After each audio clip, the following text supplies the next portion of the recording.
Tell by my attitude that I most definitely from Concrete jungle with dreams of made of. There's nothing you can't do. Now you're New York.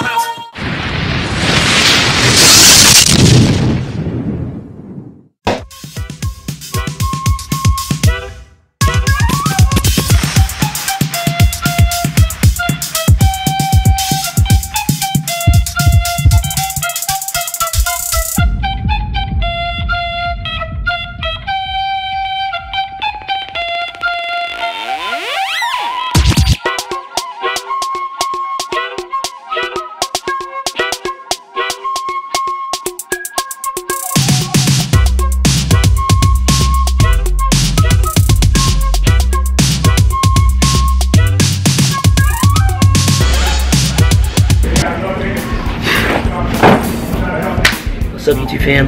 How y'all doing today? So actually, let me get this mic right. So I hope you guys are all doing well. What I want to do today was go over the top 9 excuses of why people decide they don't work out.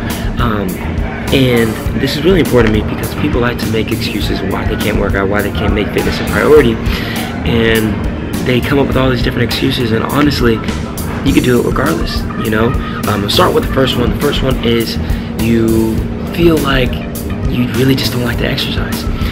And for this, I say find fun ways to exercise, whether that's being in a group class or whether it's just changing things up, maybe doing something different, maybe taking a walk outside with friends, or you could do anything from exercising at home if you don't like to be in a gym full of people who are not really, I guess, engaged in working out. You don't want to be where all the meatheads are and all that stuff. Number 2 would probably be you tried to exercise before, but now it's not really working out so well. And I say from before as well, just mixing things up, trying different, maybe getting a trainer, looking at different resources, find things that, find resources that actually work. And that could be, like I said, working with a personal trainer, watching our channel, asking friends what works for them. And, I, of course, think that a professional or a book would be the best way, but maybe find somebody who's done what you want to do, whether it's losing 20 pounds, losing weight, or gaining muscle, and see what they did. Now, number 3 would be, by the way, I have my computer here, that's why I keep looking, and it has like a whole bunch of excuses. Number 3 would be you can't afford a gym membership. And this is where I say you can basically budget everything that you have and see how much money you've put into different things, and maybe you go out, so you go out 4 times a week and drink, an average drink is like, what, 10 bucks, 11 bucks if you're in New York. You times that by 4, that's $44. Most gym memberships, depending on where you go, at Mid-City Gym where I go, it's 40 bucks a month. So there you go, that's $40. But even if that doesn't work, you can work out at home. You can do, different body squats, push-ups, calisthenics, any of that type of stuff. Or number 2, what you can do is you can work out outside. Especially if you're in New York, where I live, a lot of people just work out at Central Park, whether that's jogging around Central Park, walking your dog. You can find some type of way to get 30 minutes of activity in. All right, number 4 would be you're not seeing any changes in your body. This is where I say it takes time. Something I always say is respect the process. Please respect the process because it takes a little bit. It takes a little time. You didn't gain all that weight in 2 days. Right? So you're not going to lose it in 2 days either. You're going to make sure that you take time, you take small steps, make small goals, and really focus on getting there. And also what I say is don't really focus on the weight aspect, because if you think about it, if you want to gain muscle and lose fat, muscle actually weighs a little bit more than fat. So you might actually stay in the same weight, look better, but have less fat, but you'll still be the same weight. So I like to say, look in the mirror and compare your body to how you look now to what you look in the mirror, and you keep comparing yourself. I tell people, if you are going to go on a fitness journey, take a picture of yourself, put it on the mirror, then you can actually see the progress over time. Number 5, you don't know how to exercise. Like I said, this comes with going to a trainer. There's so many online resources online, such as bodybuilding.com, muscle and fitness, different blogs. You can watch our channel where we have different exercises and workout videos for you. There's always a way you can ask people, like I said, and before, if there's people who've already done what you want to do, ask them. Your word of mouth and friends are the best resource that you can actually use. Number 6 is you can't seem to stay motivated.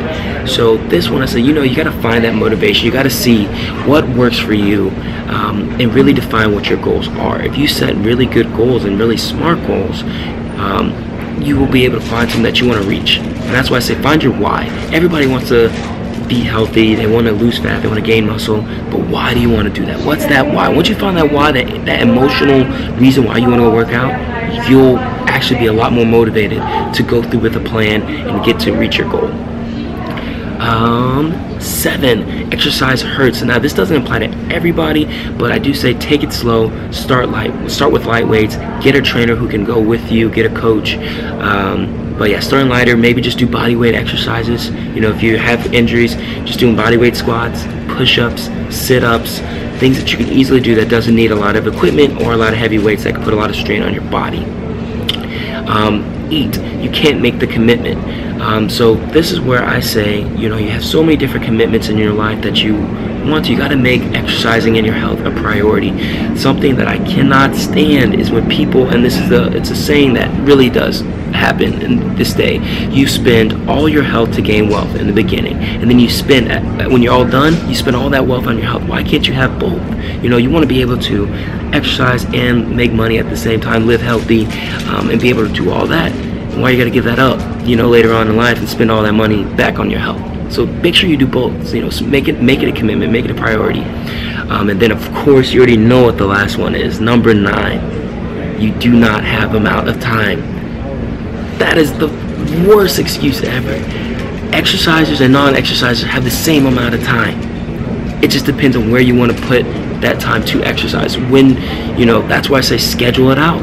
If you have to write it in a planner, if you have to get up, so if you can't fit 30 minutes of your day, you might have to reevaluate what you're doing on a daily basis. But you can work out at least, or stay active. You don't have to go to the gym. Do something active for 30 minutes, whether that's getting up. You can break it into segments. If you can't do 30 minutes straight, break it into 10-minute segments that you can do.